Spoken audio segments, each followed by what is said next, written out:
Boker Tov, Shavua Tov, et d'année en année, Baruch Hashem, ça fait déjà, je sais pas, peut-être 17 ans. 17 ans qu'on fait 2 jours de séminaire pour les femmes en français. On a aussi un séminaire en hébreu, mais il est beaucoup plus restreint parce que Baruch Hashem, les shiurim en hébreu, à Jérusalem, ça manque pas. Et on a pris l'habitude de faire ces 2 jours-là, de rentrer de plein pied comme ça dans la Torah, de rentrer, de s'imprégner surtout pendant les 3 semaines de Shiva Asar, du 17 Tammuz jusqu'au 9 Av. Ça fait 17 ans le séminaire, mais ça fait, je crois, 21 ans que notre midrasha pour les femmes se déroule tous les dimanches matins. On a des cours pour femmes, il faut le savoir, de très très bons cours qui donnent beaucoup de force pour commencer la semaine et pour affronter aussi tout ce qu'on doit affronter dans la vie, en Israël, avec tout ce qui se passe. Ça nous donne des forces de Emouna et des forces, nous, en tant que femmes, mères de famille, grand-mères, et tout ce que ça comprend. Et on est très content de vous voir, Baruch Hashem. Cette année, on a choisi comme thème, comme vous avez vu, le thème de notre séminaire, c'est féminité et féminisme, en essayant de vérifier ces 2 notions, parce qu'on est dans une génération où les Chachamim nous avaient déjà prévenus que de la même façon que la Yetziat Mitzrayim, que la sortie d'Égypte a été engendrée par les femmes, ça a été grâce au mérite des femmes. C'est un sujet à part, on ne va pas parler de ça, mais ils nous le disent de façon explicite. Les enfants d'Israël sont sortis d'Égypte grâce aux femmes. Et ils nous disent de la même façon qu'il y a eu la Geulat Mitzrayim, la délivrance en Égypte, la Geoula à Atida, c'est-à-dire la Geoula qu'on est en train de vivre, va être grâce aux femmes. Donc on a un srout énorme, mais on a aussi une responsabilité énorme. Parce qu'on voit que les femmes, elles sont en train de prendre une place importante dans la vie du peuple. Et dans un Beth Midrash, on doit vérifier véritablement la place des femmes. Qu'est-ce qui est véritablement féminité? Est-ce que féminité, c'est qu'une femme soit de côté et elle dise amen à tout ce qui se passe? Et qu'est-ce que c'est véritablement les femmes qui veulent prendre une place qui n'est peut-être pas leur place?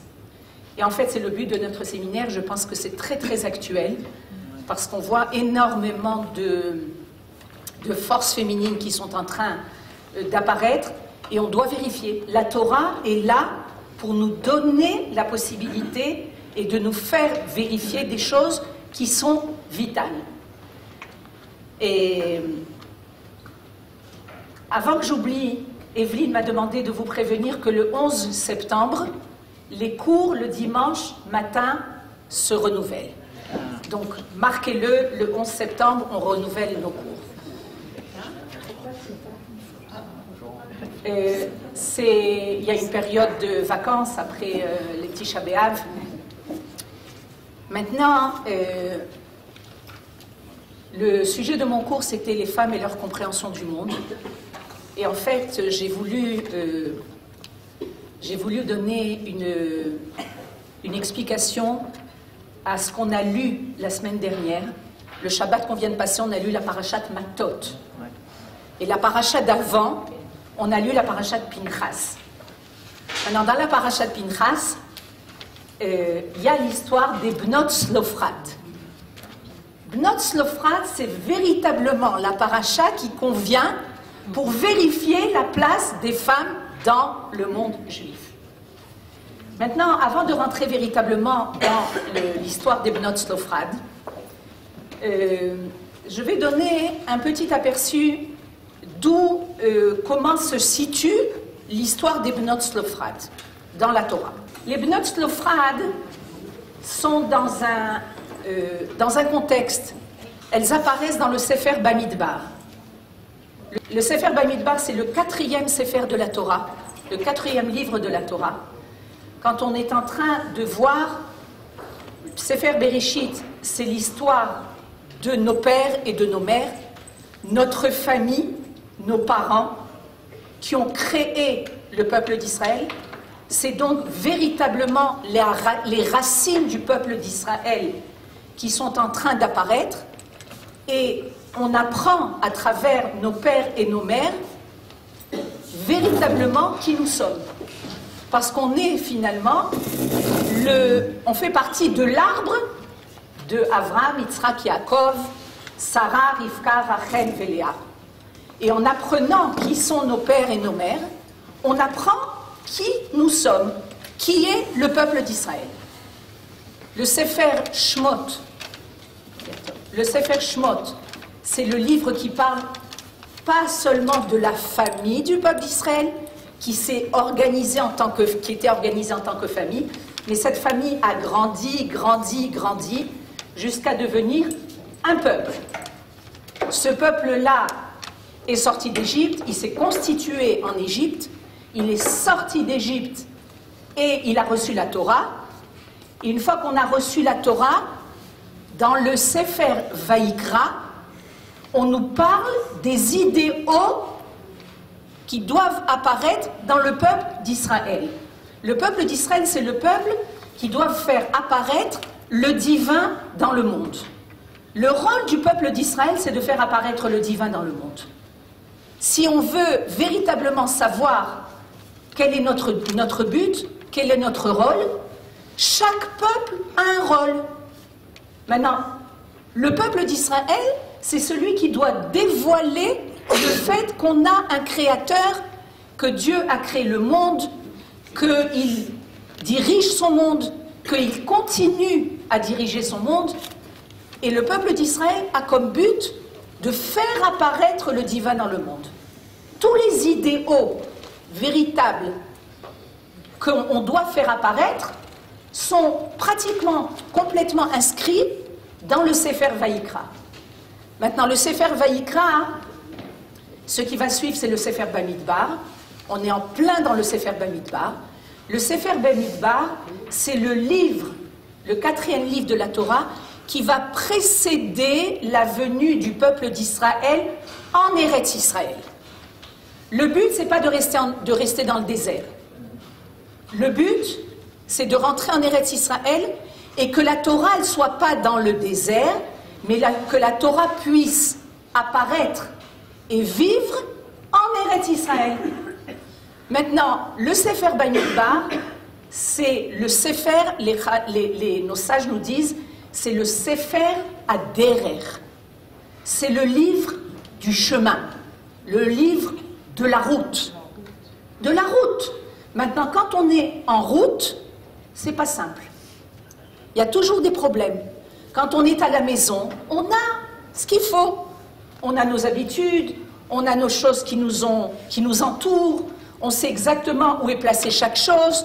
On est dans un terrain qui est un terrain connu. L'homme a besoin d'un terrain connu.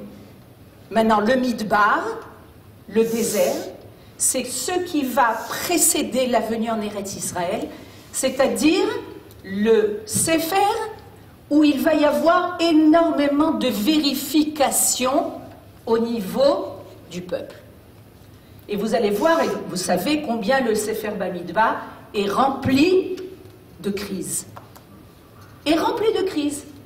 Par exemple, on a eu les explorateurs, Ken, on a eu les mythononymes, les gens qui se plaignaient, où ils étaient mis en Égypte depuis qu'ils sont sortis d'Égypte. On a eu l'histoire de Pinchas, Ken. On a eu Korach. C'est des crises énormes. Maintenant, nos sages nous disent, premièrement, il faut savoir que même dans le peuple d'Israël, il y a énormément de problèmes. Énormément de problèmes, et on ne va pas cacher les problèmes qui se révèlent à nous. Un problème est là pour qu'on le résout. qu'on le résolve, qu'on le résolve. Maintenant, d'ailleurs, il y a au niveau de l'ivrite, une crise en hébreu, ça s'appelle mashber. Mashber. Mashber, c'est une crise, une cassure. Okay? On n'aime pas les cassures. On n'aime pas tout ce qui se casse. Tout ce qui fait mal, on n'aime pas. Mais la Torah vient nous enseigner que la mashber est là pour nous faire grandir. Il y avait à l'époque, dans la Mishnah, on nous parle de ça, les femmes à l'époque, quand elles accouchaient pas comme on accouche maintenant. Maintenant, une femme qui accouche, elle est couchée. D'accord ? Et on lui lève les jambes, on est entre femmes, c'est besséder. Avant, les femmes, elles accouchaient pas comme ça. Elles accouchaient de façon beaucoup plus intelligente. Elles étaient assises. C'est plus intelligent d'accoucher assise que d'accoucher couchée. Et alors, la Mishnah nous dit que la chaise de l'accoucher s'appelait mashber. Ah bon, il y avait une chaise. Une chaise d'accoucher. Comme il y a un lit d'accouchement, il y avait une chaise d'accouchement. Cette chaise d'accouchement s'appelait mashber. Et le mashber était là pour permettre la leda. C'est-à-dire que ce mashber, c'est une façon de... notre langue est magnifique parce qu'elle nous donne énormément de compréhension. C'est que ce mashber, cette chaise, où il y a un mashber, c'est une femme qui accouche, c'est dur, mais de là va apparaître, va jaillir la vie. Dans chaque mashber, il faut voir comment va jaillir la vie. Comment va jaillir un renouveau de force. On dit donc que le Sefer Bamidbar, c'est le Sefer des vérifications. Le peuple d'Israël, avant de rentrer en Eretz Israël, vérifie énormément de choses et énormément de crises se révèlent dans le Sefer Bamidbar. Et notre sujet aujourd'hui, c'est les Bnot Tzlofrad. Qui sont les Bnot Tzlofrad? Une partie de vous a entendu parler des Bnot Tzlofrad, et une partie, vous allez entendre, vous allez faire connaissance avec les Bnot Tzlofrad. Alors, donc on est dans la paracha de Pinchas. Après une crise énorme dans la paracha de Pinchas, où quand Bilam, le prophète des nations, a voulu maudire le peuple d'Israël et finalement faire apparaître le courroux de Dieu sur Israël, et il n'a pas réussi. Il a vu qu'il n'y avait pas de possibilité d'atteindre Israël. Ils ont décidé, Bilam et Balak, Balak qui était l'ennemi du peuple d'Israël, qui ne voulait pas que le peuple, on a toujours, à toutes les périodes de l'histoire, on a les peuples du monde qui ne veulent pas que la lumière d'Israël puisse apparaître. Parce que quand la lumière d'Israël apparaît, il y a un danger pour les Réchaïm.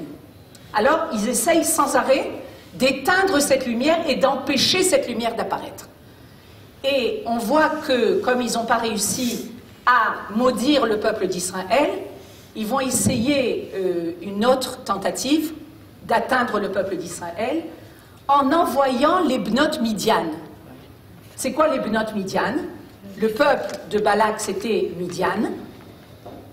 Et ils ont voulu atteindre le peuple d'Israël à travers l'inceste, et ils envoyaient leurs filles et même la fille du roi pour dépraver le peuple d'Israël.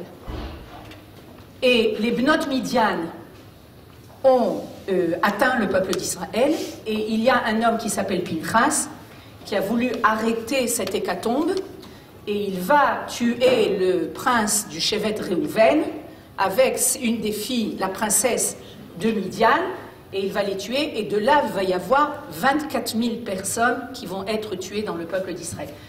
Imaginez-vous ce que c'est dans un peuple, en une fois, 24 000 personnes qui vont être tuées. C'est-à-dire, il y a on lit ça dans la Torah de façon assez rapide, mais c'est des drames sans nom. Okay? C'est des drames énormes. Et dans la paracha de Pinchas, on est en fait, ce qu'il faut savoir, c'est qu'on est dans la fin des 39 années du désert. Le peuple d'Israël va être dans le désert pendant 40 ans. D'accord? Il y a une première, comment on dit un mifkad? Un premier dénombrement? Recensement. Il y a un premier recensement quand le peuple d'Israël sort d'Égypte, au début des 40 années, des premières 40 années, la première ou la deuxième année, et la 39e année, avant de rentrer en Eretz Israël, il y a un nouveau recensement. Maintenant, je ne vais pas vous encombrer par les chiffres, mais le premier recensement, je dis à peu près, le premier recensement, c'était des hommes de 20 ans à 50 ans. Il y avait à peu près 600 000 hommes. D'accord? Donc c'est plusieurs millions de personnes, puisque c'est que les hommes de 20 ans à 50 ans. Il y a encore ceux qui sont avant 20 ans, ceux qui sont après 50 ans, les femmes, c'est bon, plusieurs millions de personnes. Le premier recensement, à peu près 600 000 personnes, 603 000 personnes. Et à la fin des 40 ans, la 39e année, il y a un nouveau recensement, un deuxième recensement, et le chiffre est pratiquement le même. C'est bizarre.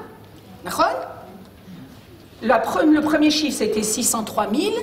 Le deuxième chiffre, après 38 ans, 607 000. Bien fait. Et alors, nos sages nous disent, quoi, le peuple ne s'est pas renouvelé, qu'est-ce qui s'est passé? Et on nous dit qu'en fait, il y a eu un décret, qui a été un décret très dur, où, lorsqu'il y a eu la faute des explorateurs, où ils ont dit du mal de la terre d'Israël, ils ont dit du Lachon Hara sur Eretz Israël, et le peuple entier s'est mis à pleurer, s'est mis à se lamenter en disant comment c'est possible, comment on va faire? On est dans le désert, comment on va rentrer dans une terre qui mange ses habitants? Et alors Akadosh Baruch Hu a vu ce qui s'est passé et il a décrété que tous les gens du désert vont mourir, allaient mourir. Sauf Yehoshua et Caleb, et sauf les femmes. Les femmes, à plusieurs reprises, n'ont pas fauté. Dans la faute des explorateurs, les femmes n'ont pas fauté. Et les femmes sont rentrées en Eretz Israël. Dans la faute du Hegel HaZahav, les femmes n'ont pas fauté. Et elles sont rentrées et elles ont Baruch Hashem, les femmes ont été toujours là pour tenir le flambeau. Maintenant, notre sujet, en fait, c'est les Bnot Tzlofchad. Et alors, on va lire dans la paracha de Pinchas, et il est marqué comme ça. Je lis toujours en hébreu d'abord, pour faire du bien à notre Neshama. Elle respire mieux l'hébreu, notre Neshama, que le français. Mais on traduira pour notre tête, pas pour notre Neshama. Vatikravna bnot Tzlofchad ben Chefer, ben Gilad, ben Machir, ben Menashe, les Mishpachot Menashe ben Yosef, ve'ele shmot bnotav, Machla, Noah, Chogla, Umilka, Vetirtsa. Je traduis au fur et à mesure.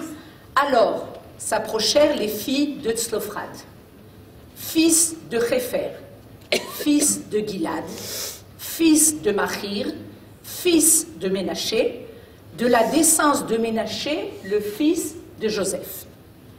Lesquelles filles avaient nom? Machla, Noah, Chogla, Milka et Tirtsa. D'accord?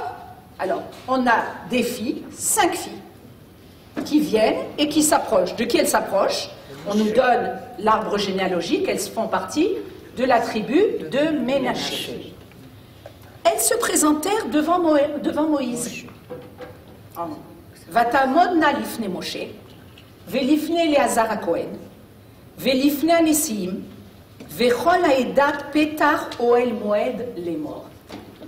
Elles se présentèrent devant Moïse, devant Éléazar, le Kohen Gadol, le pontife. Pourquoi c'est Éléazar? Parce que Aaron HaKohen, le père, est déjà mort. Devant les philarques, c'est-à-dire, je ne sais pas ce que c'est les philarques. C'est les sages. Ifna Nessim. Nessim, c'est les princes des tribus, les chefs de tribus. Et toute la communauté à l'entrée de la tente d'assignation. Imaginez-vous, ces 5 filles viennent devant les plus grands du peuple d'Israël et elles viennent leur parler. D'accord? Devant le Ohel Moed, c'est-à-dire devant le Mishkan. C'est un endroit le plus saint du camp d'Israël où il y a le Moshe Rabbeinu, qui est plus grand que Moshe Rabbeinu, et les plus grands sages d'Israël. Et devant toute la communauté. C'est-à-dire, elles ont quelque chose à dire et ça ne les dérange pas de venir et de présenter leur requête devant tous ces gens importants en disant Avinu met bamidbar ve'u lo haya betor aïda anoadim al Adonai be'adat korach ki bechet omet ubanim lo hayulo. Pourquoi elles sont venues chez Moshe? Voilà, maintenant leur requête, c'est comme ça. Notre père est mort dans le désert. Comment s'appelle le père? Slofrad. Toutefois, il ne faisait point partie de cette faction liguée contre le Seigneur, de la faction de Korach. C'est pour son péché qu'il est mort et il n'avait point de fils. D'accord? Elles sont venues devant Moshe et devant tous ces notables, ces gens importants, et elles disent, voilà, nous on est là, notre père est mort, et il n'a pas laissé de fils. Pourquoi elles viennent dire ça? Et elle continue. Lama igra shem avinu, mitor mishparto, kien lo ben, tena lanu achuza, betor ache avinu. C'est quoi leur demande? L'héritage de la terre d'Israël. On est à la veille, le peuple d'Israël, les enfants d'Israël, sont à la veille de rentrer en Eretz Israël. Maintenant, la terre d'Israël a été partagée selon les tribus. Chaque tribu a reçu une partie de la terre d'Israël. Il y a la tribu de Dan et de Ménaché et de Éphraïm et de Réhouven. Chaque tribu a reçu une partie de terre. Et dans chaque tribu, chaque famille a reçu une partie de la terre d'Israël. D'accord? Donc l'héritage de la terre, c'est les filles vont venir et elles vont dire, qu'est-ce qu'elles vont dire? Vayomer,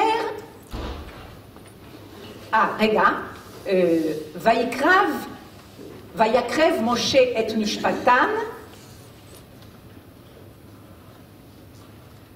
Vayakrev Moshe et Mishpatan l'ifne Adonai. Moshe déféra leur cause à l'Éternel. C'est-à-dire qu'elles viennent avec une demande où Moshe ne sait pas comment décider. Et alors, Moshe Rabbeinu va venir et va demander à Kadosh Baruch Hu la décision, de trancher. Vayomer Adonai el Moshe lemor. Ken bnot Slofrad. Non, il y a une chose que je n'ai pas lue encore. Faut-il que le nom de notre père disparaisse du milieu de sa famille parce qu'il n'a pas laissé de fils? Donne-nous une propriété parmi les frères de notre père. Moïse déféra leur cause à l'Éternel, et l'Éternel parla ainsi à Moïse. Les filles de Tzlofrad, Ken bnot Tzlofrad dovrot. Les filles de Tzlofrad ont raison. Titen laem achuzat nachala, betor ache aviem, ve'varta et nachalat avien laem. Ve'el bnei Israël tedaber lemor, ish ki yamut u ben en lo, ve'vartem et nachalato lebito. Ve'imen lo bat unetatem et nachalato lechav. Ve'imen lo achim unetatem et nachalato leachi aviv. Ve'imen achim leaviv unetatem et nachalato לשערו הקרוב אליו, ממשפחתו, וירש אותה, והייתה לבני ישראל לחוקת משפט, כאשר ציווה אדוני את משה. Alors, Akadosh Baruch Hu va maintenant parler à Moshe en lui disant la halacha. Et il lui dit comme ça, tu parleras en ces thèmes, les filles de Tzlofrad ont raison, tu dois leur accorder un droit d'hérédité parmi les frères de leur père et leur transmettre l'héritage de leur père. Et tu parleras en ces thèmes aux enfants d'Israël. Si un enfant meurt sans laisser de fils, vous ferez passer son héritage à sa fille. S'il n'a pas laissé de fille, vous donnerez son héritage à ses frères. S'il n'a pas de frère, vous donnerez son héritage aux frères de son père. Et si son père n'a pas laissé de frère, vous donnerez son héritage aux plus proches parents, qu'il aura dans sa famille, lequel en deviendra possesseur. Ce sera pour les enfants d'Israël une règle de droit, ainsi que l'Éternel l'a prescrit à Moïse. En fait, qu'est-ce qui se passe? Il se passe que les bnot Tzlofrad, les filles de Tzlofrad, viennent devant Moshe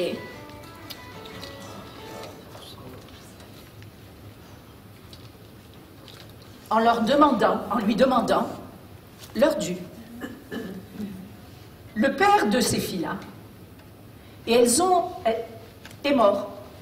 S'il était vivant, il aurait eu aussi une partie de la terre d'Israël. Maintenant, étant donné qu'il est mort et qu'il n'a pas laissé de fils, l'héritage de la terre d'Israël, c'est pour les garçons.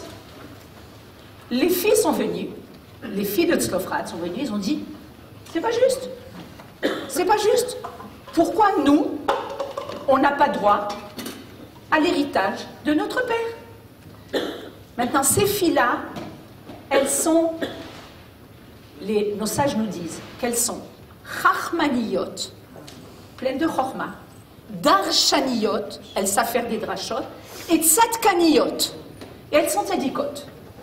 Maintenant, on voit dans le nom de ces filles quelque chose de particulier. Comment elle s'appelle? Machla. Vous savez ce que c'est Machla? Ça vient du mot machol. C'est quoi machol? Une danse. Il y a aussi, machol, il y a des filles qui étudient machol. Elles étudient la danse. La danse, c'est le mouvement, d'accord? Il y en a une qui s'appelle Noah. Vous connaissez ce nom? Noah. Machla, c'est moins fréquent. C'est quoi Noah? Ça vient du mot la noix. La noix, c'est la zouz. C'est bouger. Bouge. Il y en a une autre qui s'appelle Chogla. Mazé Chogla. C'est la choug. La choug, c'est faire un rond. C'est bouger. Il y en a une qui s'appelle Tirtsa. Tirtsa, c'est un nom qui est plus courant. D'où vient le mot Tirtsa? Ça vient du mot la route. Ça vient du mot ratson. Quand quelqu'un il a du ratson, il a de la volonté, il bouge. Il entreprend des choses. Quelqu'un qui n'a pas de volonté, il ne bouge pas. Okay? Il est statique, il stagne. La cinquième s'appelle Milka. Enfin, j'ai demandé ce que c'est Milka, on a essayé de chercher, et je pense que ça vient du mot la lechet.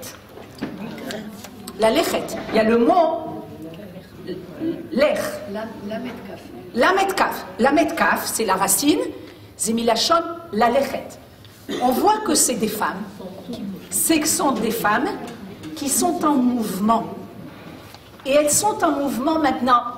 Je pense que Bémet, le caractère féminin, c'est un caractère qui est en mouvement. Une femme, en général, est toujours très active. Et elle a en elle, nos sages nous disent que les femmes, elles ont deux noms. Quand Akadosh Baruch Hu a créé la femme, il leur a donné le nom de Isha, par rapport à Ish, mais elles ont aussi le nom de Chava. Okay? C'est Chava veisha. Mais c'est Chava. Chava, ça vient du mot Chavaya. Chavaya, mais c'est Chavaya. C'est vivre quelque chose. Quand je dis waouh, et c'est Chavaya et Tali. Quelle expérience j'ai eue, qu'est-ce que j'ai vécu? J'ai vécu quelque chose. Les femmes, elles ont en elles ce côté de vie qu'elles portent. Elles portent en elles les enfants, mais on ne porte pas des enfants jusqu'à l'âge de 90 ans. À un certain moment, ça s'arrête, Baruch Hashem. Mais elles ont en elles cette force de vie. Et on voit ça chez les filles de Tzlofrad. Qu'est-ce que les filles de Tzlofrad viennent? Et elles demandent, elles font une vérification toranique. C'est une vérification toranique. C'est-à-dire, on sent on va être lésé. Et au lieu de brandir le drapeau de la révolte féminine, où on est mise de côté, et on ne fait pas attention à nous, et regardez ce qui se passe, il n'y a que les hommes qui décident dans la Torah. Les filles de Tzlofrad viennent nous montrer qu'est-ce que c'est la force féminine. Elles viennent... Oui, moi, je suis d'accord avec ce que tu dis, mais il a quand même fallu qu'elles viennent, qu'elles se présentent, qu'elles fassent leur revendication. Moshe n'a pas pu répondre, il a fallu la réponse d'Akadosh Baruch Hu. Donc moi, je trouve que quand même, la revendication, elle est légitime. Mais c'est exactement le sujet de notre cours. Maintenant, nos sages nous disent, j'ai beaucoup vérifié le sujet de... vous n'avez pas entendu. Evelyne nous dit qu'en fait, elles ont senti qu'il y avait elles ont été lésées au niveau de la Torah, et elles ont été obligées de venir et de revendiquer. Okay. Maintenant, je pense que cette paracha des Bnot Tzlofrad, c'est pour nous enseigner aux femmes comment on doit se comporter lorsqu'on sent qu'on a quelque chose à dire qui est peut-être légitime. Maintenant, qu'est-ce qu'elles font? Tout notre sujet, c'est ça. Est-ce qu'elles vont venir et elles vont couper les liens avec toutes les instances rabbiniques? On voit que ce sont des femmes qui vont venir devant Akadosh Baruch Hu, devant Moshe Rabbeinu, devant tous les plus grands notables rabbiniques, et vont présenter leurs requêtes. Elles vont forcer les hommes à réfléchir. Pas forcer. D'Afka, nos sages nous disent, j'ai beaucoup vérifié ce sujet, nos sages nous disent que Moshe Rabbeinu, a priori, savait la réponse. Mais que Akadosh Baruch Hu a voulu, il a fait en sorte que Moshe Rabbeinu oublie la réponse pour que le srout de cette réponse soit aux femmes. C'est-à-dire que Bevadaï, que c'était quelque chose qui devait être marqué, puisque c'est marqué dans la Torah. Ça aurait pu être dit, en tant que halakha, par Moshe Rabbeinu. Mais Akadosh Baruch Hu, il a dit non. Je vais montrer comment des femmes qui viennent revendiquer quelque chose de vrai, de légitime, d'important, elles vont venir et elles vont faire cette revendication et ça va être marqué au nom des femmes. Maintenant, qu'est-ce que ça vient nous dire? Premièrement, ça vient nous dire que des fois, il y a véritablement besoin de vérifier certaines choses. Peut-être qu'il y a des choses qui nous semblent pas normales. C'est possible. Peut-être qu'on ne les a pas compris. Mais au lieu de garder en nous cette difficulté, et de créer en nous, vous savez que les femmes, elles ont un système psychologique très rapide à se créer des imaginations énormes. Ça se passe en un instant. Vous êtes d'accord avec moi? Okay? En un instant. Et que petit à petit, on va dire, oui, on n'est pas importante. Et la Torah, elle a été donnée par des hommes. Donc, ils ne pensent qu'au niveau masculin. Et ils ne pensent pas au niveau féminin. Et donc, ça prouve que les femmes, elles sont mises de côté et qu'elles sont moins importantes. Ça, c'est un fonctionnement psychologique féminin. La Torah va venir et va nous dire, Nachon, les femmes, elles sont rikshiyot. C'est quoi rikshiyot? Elles sont sensibles, elles ont le regesh, elles ont le sentiment qui s'élève rapidement. Mais premièrement, apprenons. Des bnot tzlofrad, ce sont des femmes qui sont chachamot. C'est-à-dire que même si tu es rikshit, fais passer premièrement le sechel avant le regesh. Si tu fais passer le regesh avant le sechel, tu peux détruire énormément de choses. On apprend d'elles, premièrement, qu'elles avaient une demande qui est une demande légitime. Cette demande légitime, elles vont aller vers Moshe Rabbeinu. Comment moi je vais apparaître? Il y a combien de femmes, des fois, elles me disent, moi je ne peux pas parler avec un rave. J'ai honte. Non, il n'y a pas de quoi avoir honte. Tu fais partie du peuple d'Israël. Tu as quelque chose à vérifier. Tu as le devoir de venir et de demander. Regarde, moi je vais demander en tant que femme, je vais me trouver devant le Rav. Ken, la malo, makara. Il n'y a rien qui se passe, au contraire. Au contraire, ça prouve que tu prends ton rôle au sérieux. Que ce n'est pas quelque chose, tu as ton mot à dire. Maintenant, les femmes, les bnot tzlofrad, on a dit premièrement leur nom. Deuxièmement, elles sont chachamot et elles vérifient la halacha. Et alors, on pourrait se demander comment c'est possible que la Torah vienne et dise l'héritage, c'est que pour les hommes. D'accord? C'est bizarre. Ça aussi, c'est quelque chose à vérifier. C'est-à-dire que s'il y avait un fils, si elles avaient un frère, elles n'auraient rien dit. Elles n'avaient pas de mari. Elles n'avaient pas de mari. Les 5 filles n'étaient pas mariées. Elles étaient célibataires. D'ailleurs, Erela, si tu dis une chose pareille, elles étaient âgées. Elles avaient plus que 40 ans. Et que Akadosh Baruch Hu, pour les récompenser, elles se sont toutes les 5 mariées avec des tzadikim à plus de 40 ans et 45 ans. La jeune, je crois qu'elle avait 40 ans, et la grande, elle avait plus de 45 ans. Et elles ont eu des miracles pour mettre au monde des enfants. Le Midrash nous dit comme Yochevet. Yochevet a eu Moshe à un âge plus que Sarah Imenu. Sarah Imenu, elle l'a eu à 90 ans. Yochevet encore plus, et les Bnot Tzlofrad encore plus. C'est-à-dire pour nous montrer leur tzidkout.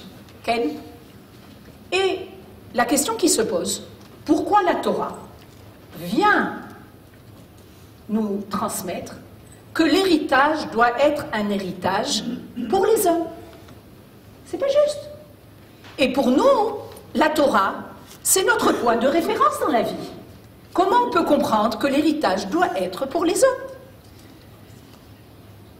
La Torah, quand elle parle d'héritage, elle parle d'un héritage pas pour l'homme, mais pour la famille.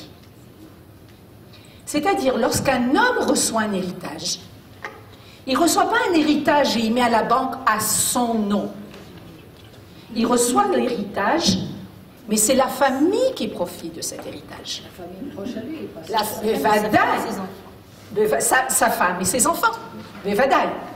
Maintenant, la Torah, par cet intermédiaire, vient nous transmettre un principe fondamental. Que lorsqu'on parle de famille, et vous savez que la famille dans le peuple d'Israël, c'est le groupe le plus important, la cellule la plus importante qui existe.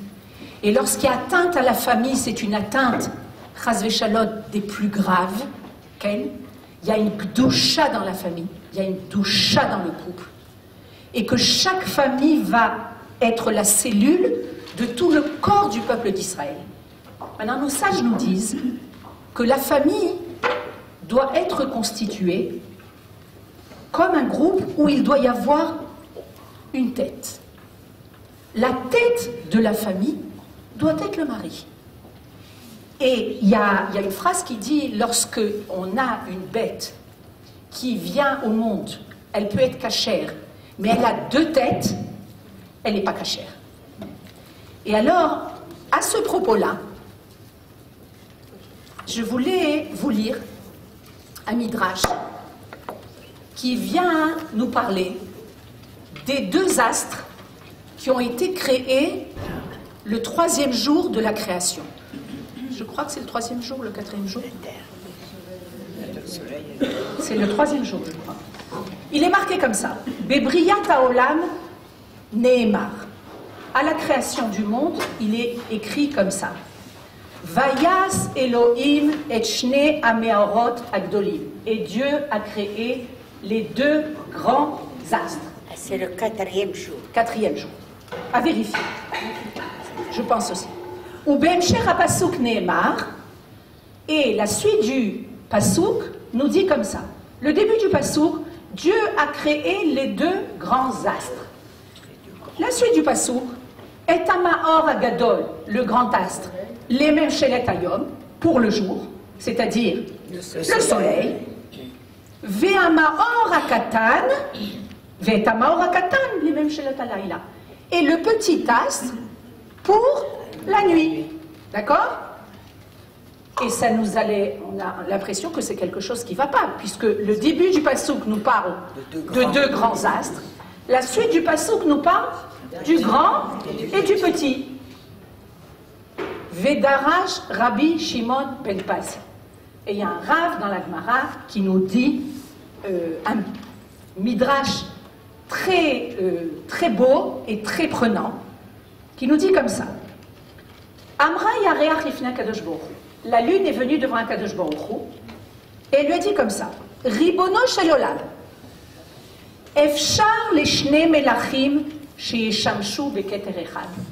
Est-ce que c'est possible qu'il y ait deux rois avec une même couronne? Amarla, c'est-à-dire la lune est venue devant un Kadosh Baruch Hu et elle est venue en lui disant c'est pas possible, on ne peut pas régner deux rois. Alors Kadosh Baruch Hu, qu'est-ce qu'il lui dit? Fais-toi petite. Si déjà tu as posé la question, c'est toi qui te réveilles à ça, fais-toi petite. Ma'ati et tatzmer, fais-toi petite. Amra lefanav. Et la lune vient et demande à Kadosh Baruch Hu, elle ne renonce pas, c'est-à-dire que quand elle a quelque chose à dire, elle le dit.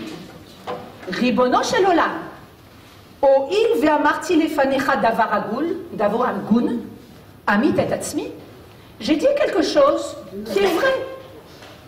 Et à cause de ça, je vais me faire petite, d'accord? C'est pas normal. Je suis dans mon droit. Amarla, regardez la discussion qu'il y a entre Kadosh Baruch Hu et la lune. Okay? Maintenant, le soleil, on ne l'entend pas. Il est content, lui. Lui, il est content, il est stable, il ne bouge pas. Okay? Ça vous rappelle quelque chose de très connu. Okay? La femme, elle est là, elle a des demandes, elle discute. Et à Kadosh Baruch Hu, les Bnot Sofat, elles ont été devant Moshe Rabbeinu et tous les notables de l'époque. La lune, elle est devant Akadosh Baruch Hu. C'est-à-dire qu'on a même des fois des demandes et des requêtes envers Akadosh Baruch Hu. Et Akadosh Baruch Hu, il nous dit pas c'est comme ça et c'est pas autrement. Là, il discute. Mais c'est ce qu'il a dit à la lune. Il a dit petite. Nachon, mais ça lui a pas plu. Ça l'a pas tranquillisé. Amarla, lechi, ou mashli bayom ou balayla.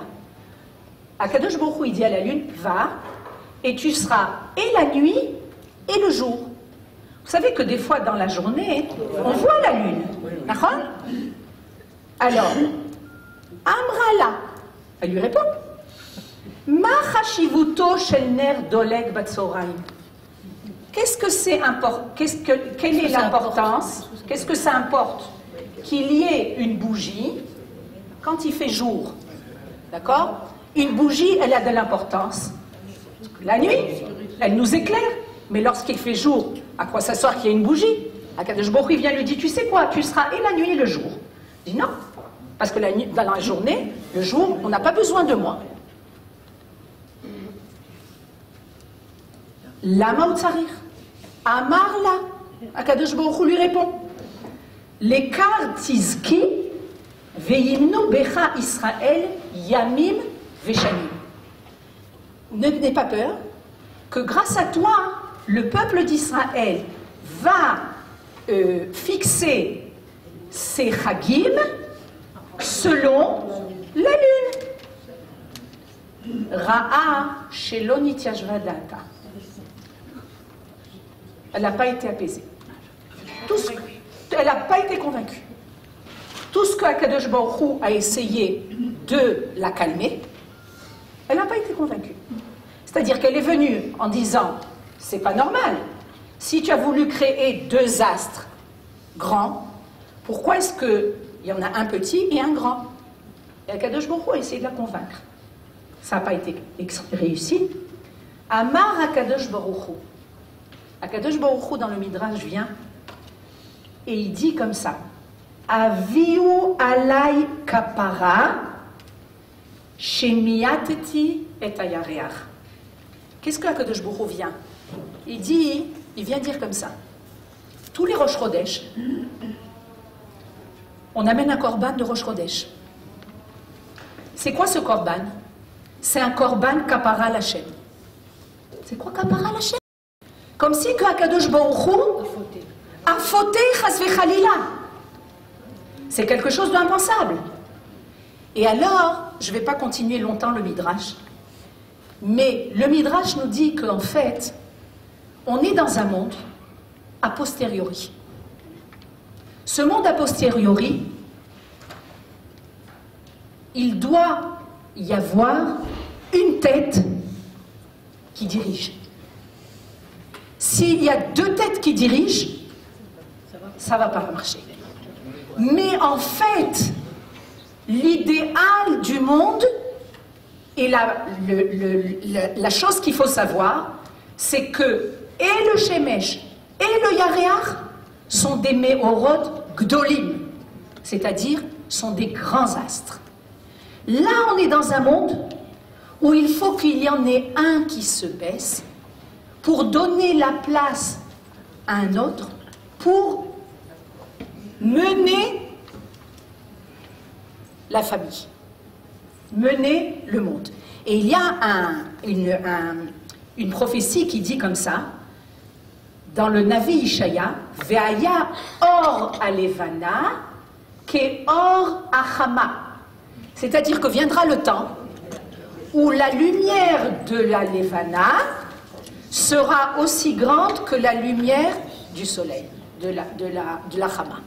C'est-à-dire que pour le moment, la lumière de la Levana, qui est aussi, vous allez faire en vous-même, je ne vais pas faire les associations, la Levana, ça peut être la femme, la Levana, ça peut être le peuple d'Israël, qui le peuple d'Israël est comparé à la Levana. C'est un petit peuple, où il y a sans arrêt des choses qui sont... Il part en galoute, il revient, il a énormément de changements, énormément de mutations. Mais finalement, arrivera le temps où le peuple d'Israël va illuminer, va donner sa lumière beaucoup plus grande que ce qu'il la donne jusqu'à présent. Maintenant, ce Midrash qui nous parle de Shemesh ve'Yareach, c'est un Midrash qui vient nous dire que dans ce monde dans lequel on vit, on est obligé d'avoir une tête. Quand on parle de Yerusha, okay, c'est la question des Benot Slofrad. Elles sont venues dire, ah, regarde, Pourquoi nous, on n'est pas aussi importante que les hommes? On n'a pas droit à un héritage. Comme j'ai dit auparavant, s'il y avait des garçons, elles n'auraient pas dit ça. Mais elles disent, nous aussi on veut avoir un héritage parce qu'on veut avoir une possession, un héritage de la terre d'Israël. Les Bnot Tzlofrad, elles viennent montrer leur amour pour la terre d'Israël. Elles viennent montrer leur attachement à la terre d'Israël. Comme les femmes au temps des explorateurs n'ont pas fauté, on vient nous montrer comment les femmes, les Bnot Tzlofrad, ont montré combien elles étaient attachées à la terre d'Israël et qu'elles ne sont pas prêtes à renoncer à la terre d'Israël. Elles viennent montrer que la terre d'Israël, elle peut être conquise par les armes. Okay? Par les armes. L'armée conquiert la terre d'Israël. Mais les femmes, elles ont un autre chemin, une autre façon de conquérir la terre d'Israël. D'avoir possession avec la terre d'Israël. D'avoir une appartenance avec la terre d'Israël. Elles font une vérification au niveau de la Torah. Vous comprenez la similitude? C'est-à-dire que la Torah vient nous transmettre que les Bnot Tzlofrad, elles sont là et elles nous montrent deux attachements. Deux attachements qui sont essentiels pour qu'on sache qui nous sommes en tant que femmes et vers qui on doit avoir nos yeux qui soient rivés. Premièrement, l'attachement à la terre d'Israël. On dit qu'une mère, Ima, elle s'appelle Ima Adama. Vous savez, il y a un bitouille comme ça, il y a une expression qui dit Ima Adama. C'est quoi Ima Adama? La Adama, c'est l'endroit où on pose nos pieds, où on a une sécurité. On a quelque chose de stable. La mer, c'est comme la terre. On a envers la mer, où on se sent, on a une stabilité, on peut se reposer devant notre mer. On peut se reposer quand on a les pieds stables sur la terre. Il y a une bracha qu'on dit tous les matins. Roka haaretz alamayim. C'est quoi cette bracha? On remercie Akadosh Baruch Hu, on le loue, qu'on a de la terre sous nos pieds, qu'on peut être stable, on peut agir, que Dieu préserve les gens qui ont vécu un tremblement de terre à Shem Ishmor. Okay? On ne peut rien faire. Il n'y a pas de stabilité. Ima Adama, c'est ça. C'est arriver à comprendre que cette stabilité de femmes qui sont là pour nous transmettre cet attachement à la terre d'Israël. Elles ne sont pas prêtes à renoncer. Maintenant, nos sages nous disent, le Sfat Emet, il nous dit quelque chose de très beau. Les dates à Sfat Emet, Anachala Arsit, Mevatat Gam Nachala Ruchanit. C'est-à-dire que plus on va conquérir la terre d'Israël, puis on va conquérir, entre guillemets, la Torah. C'est-à-dire que la terre et la Torah sont complètement liés. C'est-à-dire que, d'ailleurs, on voit ça. Je suis sûre que nous toutes, qui venons de la Galoute, savons le français, donc on vient de Galoute, la Torah qu'on rencontre en Eretz Israël n'a aucun rapport avec la Torah qu'on a rencontrée en Chutz La'aretz. Qu'est-ce qui s'est passé? C'est la terre d'Israël. On est revenu sur notre terre et la terre a révélé les secrets de la Torah. Tu te dis, waouh, j'écoute un cours de Torah de Chutz La'aretz, c'est autre chose. C'est complètement autre chose. C'est-à-dire que et c'est dans les deux sens. C'est-à-dire, on va conquérir la terre d'Israël et la Torah va se révéler, et on va étudier la Torah, et ça va nous donner aussi la possibilité de conquérir la terre d'Israël. C'est-à-dire qu'il y a un lien, qui est un lien complètement proche entre la terre et la Torah. On dit que la Torah, c'est la Neshama, c'est quelque chose de divin, et la terre, c'est le corps. C'est-à-dire que corps sans âme ne peut pas vivre. Et âme sans corps, c'est-à-dire il y a des âmes là-bas, mais comment elles apparaissent ici dans ce monde, on ne sait pas exactement. On a besoin de ce lien entre la terre et la Torah, entre le corps et l'âme. Qu'est-ce que font les Bnot Tzlofchad? Les Bnot Tzlofchad, elles viennent nous enseigner deux choses. Et je pense que ça fait terriblement partie de notre sujet pour une midrasha qui s'adresse aux femmes, qui étudient la Torah et qui veulent révéler, qui veulent s'approcher de la profondeur de la Torah. On voit dans ces femmes-là de Bnot Tzlofchad la volonté et de Torah, puisqu'elle, grâce à elle, il y a une nouvelle halakha qui va être en leur nom. C'est l'halakha qui va se révéler grâce aux Bnot Tzlofchad. C'est-à-dire qu'elles ont une force de Torah. Alors on dirait que regarde, des forces de Torah, alors c'est des femmes qui sont comme les hommes? Non. C'est par un autre moyen.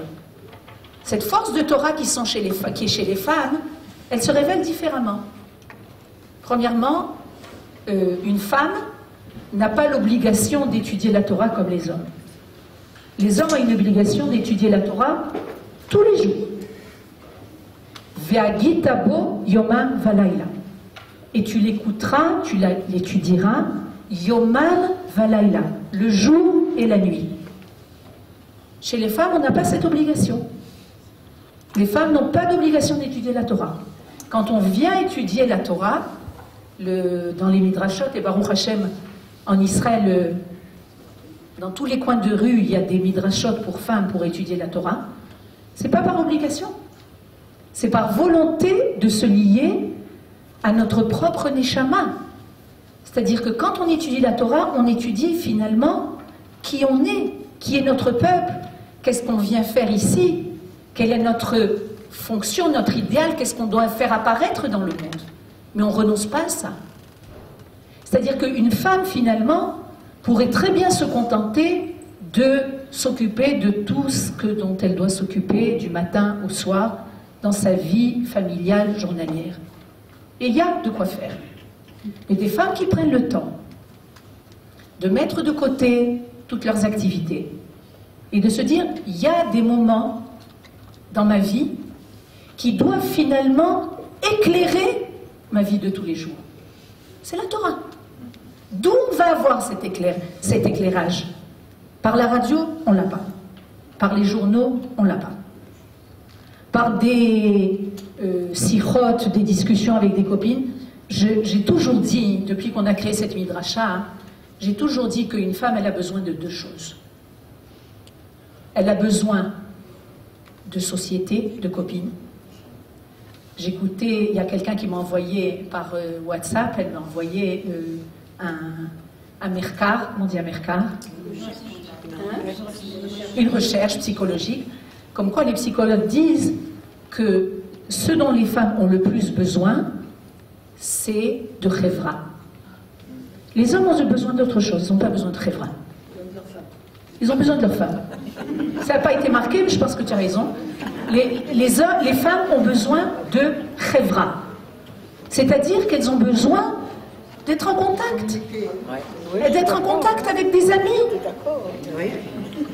Mais je pense que ce que les Bnot Tzlofchad viennent rajouter, et c'est ce qu'on a toujours dit quand on a créé la Midrasha, c'est très important d'être avec des amis, mais sur quoi va tourner notre discussion? Est-ce qu'on va un petit peu s'élever au-delà de ce que je vais faire à manger le Shabbat? Et c'est pas petit ce que je vais faire à manger le Shabbat. Mais mec, je pense que c'est très important. Ah ben, il n'y a pas que ça. Il n'y a pas que ça. C'est comment je vais faire face à l'éducation de mes enfants. Maintenant, il y a beaucoup d'entre nous qui sommes grand-mères. Comment aider nos enfants à éduquer des enfants qui sont maintenant dans une période où c'est pas simple d'éduquer. C'est pas simple du tout. Comment on va essayer de s'élever un petit peu au-dessus de la vie de tous les jours qui peut être très terre à terre. Toda. Les Bnot Slofrad, elles viennent et elles nous disent l'homme est vatrot. On ne renonce pas. Les Chachamim nous disent que de la même façon, comment c'était marqué, les hommes ils sont venus et ils ont dit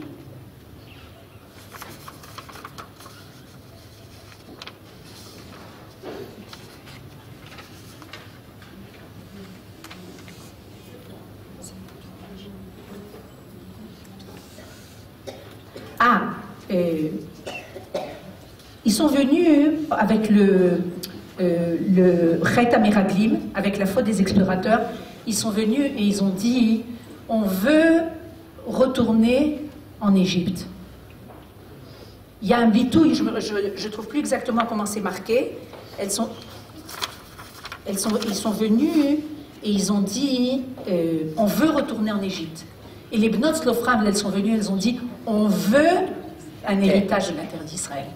C'est quoi votre volonté? La volonté doit être une volonté de quelque chose qui est au niveau bédiouk, qui est au niveau divin, qui est au niveau de on a une place, on veut remplir notre rôle en tant que femme, et quand une femme donne son message, et c'est un message qui n'est pas un message comme les autres, c'est un message qui est beaucoup plus subtil, il a fait, que les hommes. Les hommes peuvent venir et donner une conférence en disant « Ouais, j'ai appris ça, j'ai appris ça, j'ai appris ça ». Les femmes, c'est par des régachotes, c'est par ce qu'elles vivent. Elles vont donner un courant à leur famille. Qu'est-ce qui est important pour toi? Même quand tu achètes quelque chose, ce qui est important pour toi, c'est l'achat, ou ce qui est important pour toi, hein, tu peux acheter quelque chose et dire « Zélirvot Shabbat Kodesh ». Irvot Shabbat Kodesh. Une femme, elle aime acheter, elle aime les belles choses. Avec je veux élever le Kodesh, je veux faire rentrer le Kodesh dans ma famille. Quand une femme, elle est attachée à ça, c'est quelque chose qui va se transmettre dans sa famille. Et je vais terminer par en fait la Adlakat Nerot que les femmes allument tous les vendredis soirs. Ken. Avant que tu finisses, je voudrais te demander quelque chose. Tu as dit que les Bnot, elles n'ont pas été mévatrotes. Mais on voit que Rachel, elle a été mévatérette vis-à-vis de sa sœur. Alors, c'est aussi une donnée pour les femmes d'être mévatrotes. Et la question, c'est que si ces filles-là n'avaient pas été mévatrotes, est-ce qu'elles auraient reçu quand même d'Akadosh Baruch Hu leur droit? Thierry, la Torah vient nous enseigner quelque chose à travers les femmes. C'est évident que cette halakha, elle devait se transmettre tout au long des générations. Akadosh Baruch Hu a décidé que cette halakha, c'est par le mérite des femmes qu'elle va se transmettre. Bevadaï que ça aurait été transmis. Mais il a voulu, zéro, c'est signé Bnot Slofrad, c'est signé les femmes. D'accord. D'accord? Bevadaï qu'il y a des moments où, comme la... C'est pour ça que j'ai amené le midrash de Yaréach. Ken? Qu'est-ce que ça veut dire le midrash de Yaréach? Le midrash de Yaréach, de temps en temps, tu sais qu'il y a quelqu'un qui doit être celui qui mène. Mais on est au même niveau. Mais on doit se faire petit parce qu'il faut qu'il y ait un qui mène. Ken? Mais on est aussi grands l'un que l'autre. Je reprends le dernier sujet qui s'appelle Adlakat Nerot. Et dans l'Adlakat Nerot qu'on allume tous les vendredis soirs, on allume, on dit que grâce aux 3 mitzvot des femmes, les femmes, en fait, révèlent leur appartenance à la Torah.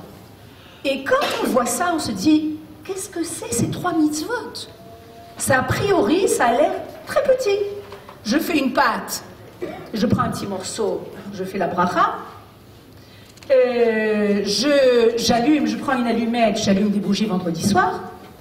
C'est long caché, c'est pas très difficile d'allumer des bougies. Mais un peu plus difficile pendant plusieurs années de faire Tarat Mishpacha. Mais c'est... Qu'est-ce que c'est de la Néroth? C'est un sujet à part en soi, parce que ces 3 mitzvot de la femme représentent exactement le travail que la femme doit arriver à vivre et à transmettre dans sa famille. La Dlakat Néroth, quand on allume une lumière, on n'allume pas seulement une lumière qui est une lumière physique, physiologique. Tu te dis, regarde, c'est-à-dire, j'ai allumé avec mes allumettes des bougies. La Torah vient nous révéler qu'en fait, ces lumières que la femme allume, c'est des lumières qui sont beaucoup plus que des lumières pour éloigner l'obscurité physique. D'ailleurs que quand on dit, vous allez voir, quand on dit là, ce qu'on dit après la Dlakat Néroth, qu'est-ce qu'on demande? On demande qu'il y ait dans notre maison de la Torah, qu'on mette au monde des enfants qui soient tzadikim. Me'irim et ha'olam betorah ou bema'asim tovim.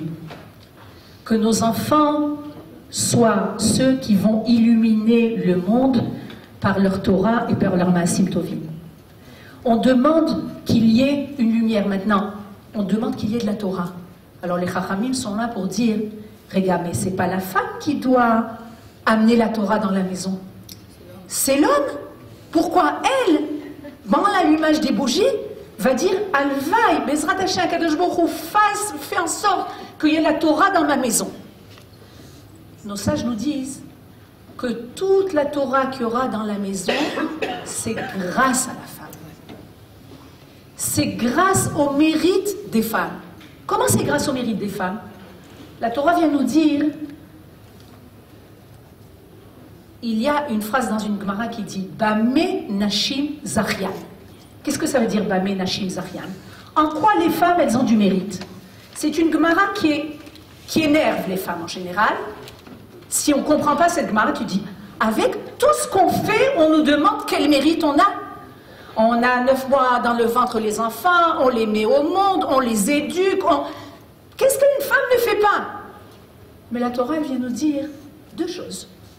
Vous savez dans quoi le mérite des femmes? Dans 2 choses.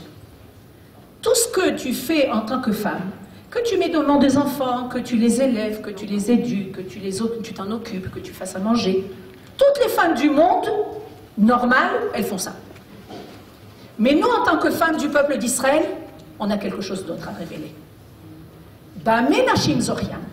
En quoi les femmes, elles ont du mérite? Et elle dit, la Gemara, 2 choses. La première des choses, c'est qu'elles attendent le mari qui revient du Beth Midrash. Ça veut dire qu'elles attendent le mari qui revient du Beth Midrash. Je dis toujours comme ça. Il y a des gens qui étudient 10 heures par jour. C'est des amis des Chachamim, ils sont à la yeshiva. Il y a des gens qui travaillent, qui vont au Beth Knesset, qui étudient une demi-heure. Une demi-heure en plus de leur travail, c'est-à-dire ils reviennent une demi-heure ou 1 heure après ce qu'ils devraient revenir à la maison. Alors il y a 2 types de femmes. Il y a une femme qui va attendre son mari avec un balai et qui va lui dire « Je ne comprends pas, toute la journée je suis avec les enfants et toi tu prends le temps encore de revenir 1 heure après ?» Vous savez ce qui va se passer? Le mari va dire « C'est-à-dire, t'as suivi? Je ne vais pas retourner. » Il n'a pas envie d'avoir des problèmes. Et il y a une autre femme qui va voir son mari revenir du shiur de Torah et elle va être contente. Et elle va lui montrer combien elle est heureuse qu'il étudie la Torah, parce que la Torah, elle illumine la maison. Ça, c'est la première des choses. Qu'elle attend son mari qui revient du Beth Midrash. Mais la deuxième chose, c'est par rapport à ses enfants. Qu'elle envoie ses enfants au Talmud Torah. Ça veut dire envoie ses enfants au Talmud Torah. Une femme, elle donne l'ambiance. Ce qui est important, elle fait passer dans les choses les plus subtiles. ce qui est important pour elle, et ça va passer dans sa famille. Quand un enfant va venir et va raconter quelque chose qu'il a étudié, il est petit, il va raconter, tu sais maman, j'ai étudié Avraham Avinu, il recevait des invités. Alors, il y a 2 sortes de réactions. Une mère qui va dire, j'ai pas le temps maintenant. Tu vois pas, je suis en train de faire à manger. Et il y a une autre maman qui va montrer à son enfant combien elle est heureuse. L'enfant capte tout ça. Si la maman va montrer, va transmettre de façon, c'est pas au niveau verbal, elle va être contente que son enfant il est lié à la Torah, que son mari il est lié à la Torah. La Torah va être présente dans la maison. Et tout ça sans que la femme elle soit obligée d'étudier la Torah. Mais c'est elle qui donne la force aux membres de sa famille de Bémet faire apparaître la Torah dans la maison. Tout ça pour revenir aux Bnot Zlofrad. Que les Bnot Zlofrad, elles ont mené une action qui est une action féminine, mais une action féminine qui est exactement dans les règles de la Torah. Les femmes ont des fois des revendications, et les revendications sont légitimes, elles peuvent être légitimes, et elles doivent être devant des rabbinines. On ne doit jamais avoir honte de revendiquer certaines choses si elles sont véritables, mais de ne jamais penser qu'on doit faire ça en dehors du monde de la Torah. La Torah a des réponses à tout. Et de Bnot Zlofrad, on apprend, premièrement, la grandeur des femmes, la chorma de ces femmes, leur attachement à la terre d'Israël. Elles n'étaient pas prêtes à renoncer à la terre d'Israël. Et pour nous, dans la génération dans laquelle on vit, où Bémet, on doit sans arrêt vérifier quel est notre rôle en tant que femme. Est-ce qu'on doit on doit se baisser, on ne doit pas se baisser.